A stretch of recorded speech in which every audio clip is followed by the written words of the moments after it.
Menurut Dr. Edby sendiri, seberapa penting sekolah untuk membentuk cara pikir manusia, membentuk otak manusia, dan apakah sekolah di masa sekarang itu masih relevan karena akses informasi banyak sekali, podcast yang berkelas sudah luar biasa banyaknya, Betul. bootcamp dan lain-lain juga banyak. Apakah masih relevan di era 2025? Ini pertanyaan jawabannya sangat kompleks. Tidak bisa dengan hanya satu kalimat putus ini Bang Bilal. Saya selalu menyampaikan di era sekarang justru pendidikan non formal melalui podcast itu sangat krusial. Kita mendapatkan informasi-informasi yang sangat aplikatif itu justru dari podcast macam ini. Yap. Tetapi mengenai masalah sekolah itu relevan atau tidak? Yang menjadi pertanyaan itu bukan relevan atau tidak. Yang menjadi pertanyaan itulah sebetulnya seperti apa sih yang dilakukan pendidikan di sekolah itu? Saya adalah dosen. Dan ini ada satu hal yang menarik nih Bang. Ketika saya mengajar para mahasiswa, saya tuh selalu memiliki template pertanyaan.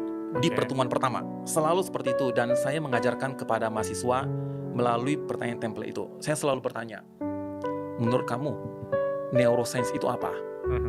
Biasanya, siswa pertama akan berkata, tidak tahu dok. Oke lah, gak apa-apa. Saya tanya ke teman sebelahnya, menurut kamu, neuroscience itu apa? Diam juga. Diam karena tidak tahu. Atau mungkin karena takut, tidak tahu lah. Saya tanya kepada mahasiswa ketiga di sampingnya, menurut kamu neuroscience itu apa? Dia punya keberanian itu.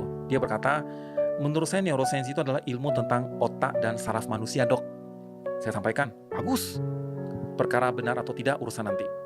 Tapi saya bilang bagus dulu. Saya tanya kepada mahasiswa keempat, menurut kamu neuroscience itu apa? Biasanya mahasiswa keempat memiliki jawaban yang mirip. Mereka akan berkata, sama dok dengan dia. Entah apanya yang sama saya tidak tahu. Sama yang pertama. Sama-sama tidak tahu ya. Nggak tahu.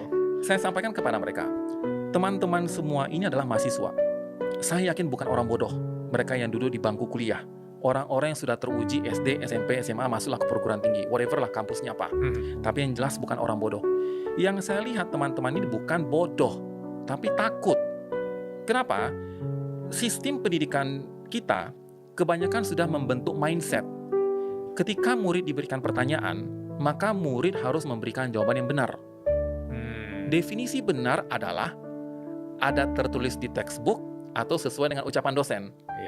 Sementara pertanyaan saya adalah menurut kamu, bukan menurut dosen, bukan menurut textbook. Saya sampaikan kepada mereka, perlu dipahami bahwa yang namanya ilmu pengetahuan itu tidak pernah ada absolut, selalu berkembang. Dulu orang berpikir bumi itu datar, sekarang tahu bumi itu bulat. Dulu orang berpikir namanya otak manusia itu hanya akan berkembang sampai umur 20-an. Tapi faktanya kita tahu bahwa otak manusia itu bisa selalu berkembang hingga ia meninggal nantinya. Ilmu selalu berkembang. Maka yang perlu ditanamkan adalah bagaimana teman-teman itu berani beropini, berani berpendapat. Tentunya bukan asbun dong, tapi bertanggung jawab. Masalahnya Bang, sistem pendidikan kita itu pun juga sangat bergantung kepada KPI. Betul KPI perlu untuk menjaga quality. Tapi yang terjadi adalah karena saking bergantung kepada KPI, kalau mahasiswa itu nilainya jelek, itu berpengaruh kepada nilai kampus. Kalau ada mahasiswa telat tamat, itu berpengaruh kepada nilai kampus. Sementara pengajar, si dosen, bebannya pun abrek-abreknya luar biasa. Maka apa yang dilakukan? Udahlah gaji yang tidak gede-gede amat, tugasnya terlalu banyak, ada tridharma pengajaran, penelitian, plus mengabdikan kepada masyarakat. Beban sebanyak itu akibatnya dosen ya sudahlah, yang penting sudah mengajar, ya sudah, mudah-mudahan bisa lulus. Kalau nilai jelek kasih tugas agar lulus. Itu yang membuat orang bertanya, jadi gunanya kuliah apa? Ketika kita berharap mahasiswa itu bisa mengembangkan pola pikir, tapi walaupun pola pikir berkembang nilai jelek buat apa? Itu yang sebetulnya perlu kita lihat bersama-sama, apa sih sebetulnya dikejar? Apakah nilai A yang penting? Kalau mengejar nilai A Bang, tahun 2003 saya mulai kuliah S1. Yang IP di atas 3 itu jarang Bang. Apalagi di atas 3,5. Rata-rata IP 2. Saya juga dulu IP-nya 1,9 dulunya.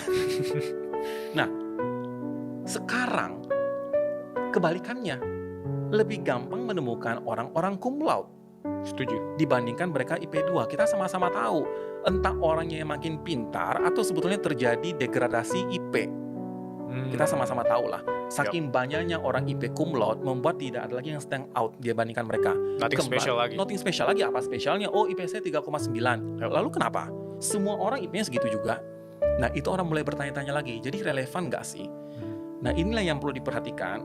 Orang mempertanyakan relevansi sekolah ini perlu atau tidak gara-gara outputnya seperti ini loh.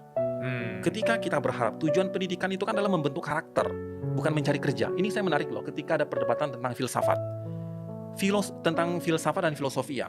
Filosofi pendidikan kita itu kan bukan untuk mencari kerja sebetulnya. Yap. Filosofi pendidikan kita itu adalah untuk membentuk karakter manusia. Mencerdaskan bangsa. Mencerdaskan bangsa, bagaimana ia berani berpikir, bagaimana ia bisa berdialektika dengan baik, berargumen, bukan berdebat loh. Hal-hal seperti itu yang seharusnya di kampus-kampus muncul. Yang itu sayangnya, suka tidak suka kita sadari, tidak tampak lagi seperti zaman dahulu. Sementara yang namanya masalah informasi, betul. Informasi dari podcast segala macam itu lebih cepat dibandingkan buku yang ada di perguruan tinggi. Yap. Jadi kalau mengenai masalah bicara tentang streaming pengetahuan, non formal memang jauh lebih jago. Tetapi di mana membentuk karakter, disitulah seharusnya kampus atau sekolah berperan. Yang sayangnya itu yang semakin tidak tampak. Karena sekarang berorientasi pada nilai di atas kertasnya seperti apa. Karena memang itulah yang ternilai, yang tangible. Yang namanya karakter kan nggak nampak. Itu yang sekarang ini saya lihat kurang tampak bagaimana upaya untuk membentuk karakternya. Itu yang perlu dikritisi.